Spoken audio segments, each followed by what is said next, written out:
Hello guys, কেমন আছো সবাই? তো আজকে হচ্ছে জন্মাষ্টমী, সেই জন্য আমার সকাল সকাল স্নান করাও হয়ে গেছে। তো তোমাদের সবাইকে জন্মাষ্টমীর অনেক অনেক শুভেচ্ছা।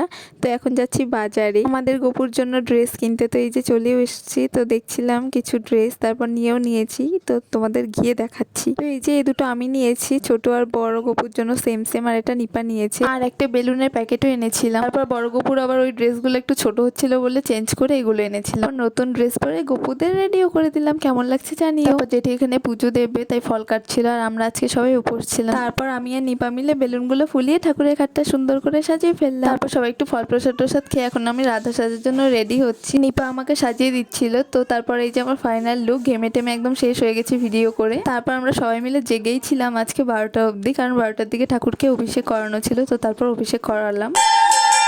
তারপর একে একে সবাই অভিষেক করিয়ে নিলাম। কালকে আবার অনেক সকালে উঠতে হবে, অনেক ভোরে পারণ আছে। উঠে সব কমপ্লিট। তোমাদের কেমন লাগলো জানিও।